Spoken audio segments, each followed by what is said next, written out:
he doesn't hold a candle to me. I assume that means you're going first. Oh, I get it now.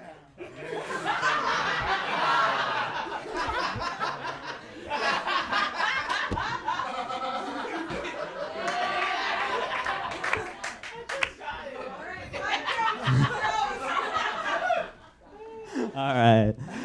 I did cocaine with Robbie once, so yes, he can get worse.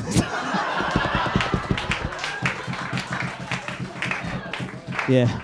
Robbie looks like he thinks a good party is sniffing cocaine, and he thinks a great party is sniffing women's panties. Yeah. Yeah, you know, it's funny you did that cocaine, because ever since you keep twitching like you overdosed. Thank you, unemployed little Nicky. I'm going to get rid of the thumb one. That's mine. I thought you were diving for the ring pop. You're like, mine, another for my collection. Dan is autistic and Italian, so he beats his imaginary girlfriend. And when he meets a black guy that likes anime, he says, hey, one of the good ones, you know?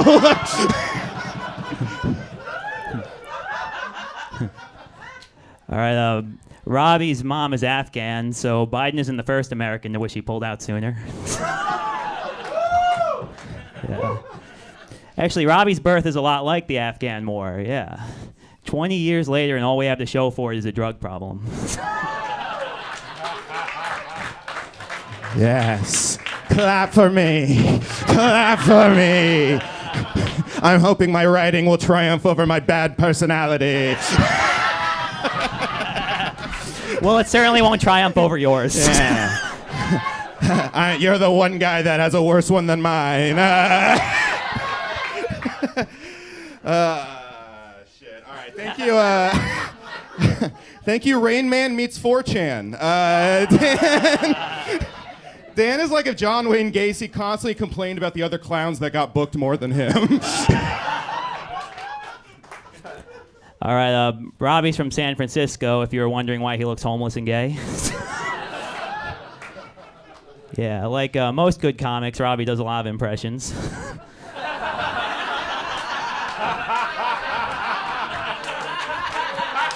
Eddie Murphy, Yeah. Dan Soder, there's a lot of good ones, actually. Yeah, hey, Robbie, why don't you leave an impression under the Golden Gate Bridge? That's funny, because Dan actually auditioned to play Michael J. Fox, but they said he seemed too disabled and moved around too much. This is true. Dan was pacing around so much backstage, he knocked over the PS5. Fucking Mr. Magoo over here. Yeah. It's fine, Derek.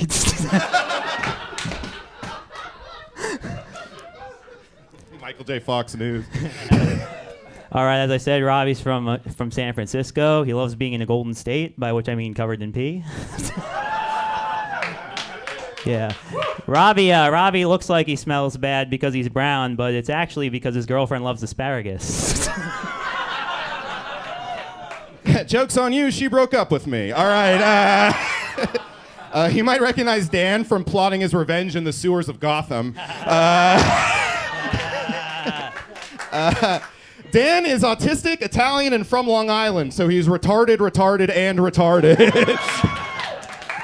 Yes, they love me. This is true. Robbie and I actually saw Joker together on opening night. Yeah. Yeah, we were gonna shoot up the place, but Robbie saw a bunch of incels and he said, "Wait, these might be fans of my podcast."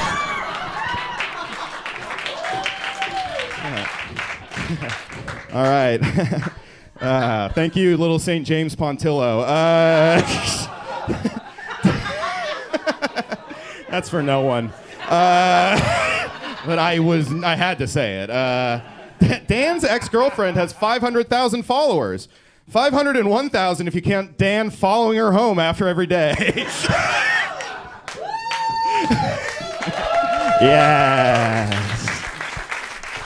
One more time for Dan and Dan, everyone! For the last time, we're going to go to JP McDade. JP, what'd you think of these fights? Jesus fucking Christ. I just want to take this moment to let the audience know you're safe. It's fine. They're more scared of you than you are of them. God, that was one of the most energetically upsetting battles I've ever seen in my life. That was fucking rough, man. Like Robbie leaned so hard into the gimmick that it like kind of blurred the line between, we didn't know where Robbie was and the character was. He just fully like Daniel Day-Lewis'd himself into this fucked up jittery guy, and I think he's stuck like that now. It just demonstrates that like maybe SSRIs aren't bad all the time. This was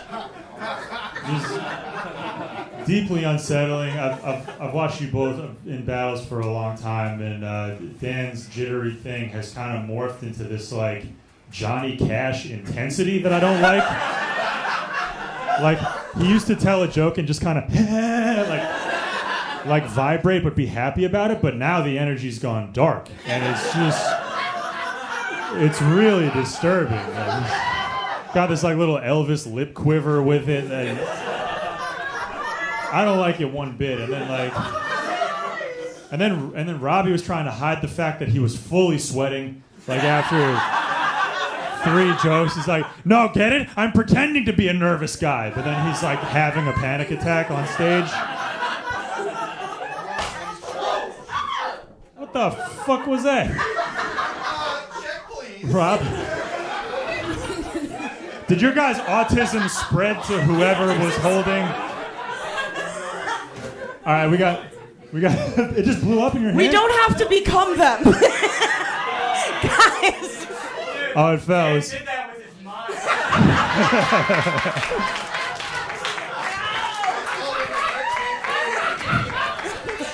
Everyone watch your seats because you're going to start levitating in a bit. Robbie's from Afghanistan, and that was an improvised explosive device. Okay, let's cut this short. It's been too long already. Dan had the slight edge. I think he had slightly better jokes. I'll give it to Dan. All right, that's 1 for Dan. For the last time tonight, Mika Mo. Oh my God! First of all, don't be scaring me like that, Lucas. It's like a white man's putting water on me. Too much. This episode of Love on the Spectrum was too much. I'm highly disturbed by the whole thing. I guess, Robbie, you're Dan if Dan gained 50 pounds. I don't know. Oh, my bad. Okay, I got It's Dan okay, excited. Robbie, we're not fat. That's a test for me. Oh, God. I don't even know. I always wonder what happened to those crack babies from the 90s. You know? Okay, I do want to say one thing. Dan is not autistic. He has Tourette's. He let us know on our podcast, so that's a correction. Listen to We're Done Here. That's my pod. You both are really good. I don't know. Damn it. I guess I should give it to Dan because he booked me. Okay, it's going to Dan. That's 2 for Dan. Joe Checkman, what do you think? At risk of, I don't want to hurt anyone's feelings. You guys scare me equally. I have to go Dan, but it was close, really close. Okay, Dan's got it wrapped up. But John and Joda, what do you think? I am exhausted from watching. Oh my God! Like Dan actually has, for the folks at home, but you are restless spiritually. I pray you find peace in your soul. I actually thought you were better as Dan, and then you were starting to get comfortable on stage and like became yourself. Big mistake. But I vote for Robbie. Yeah. All right, that's 1 for Robbie, 3 for Dan. The winner of this battle is Dan Wickes. And guys, that's been our show.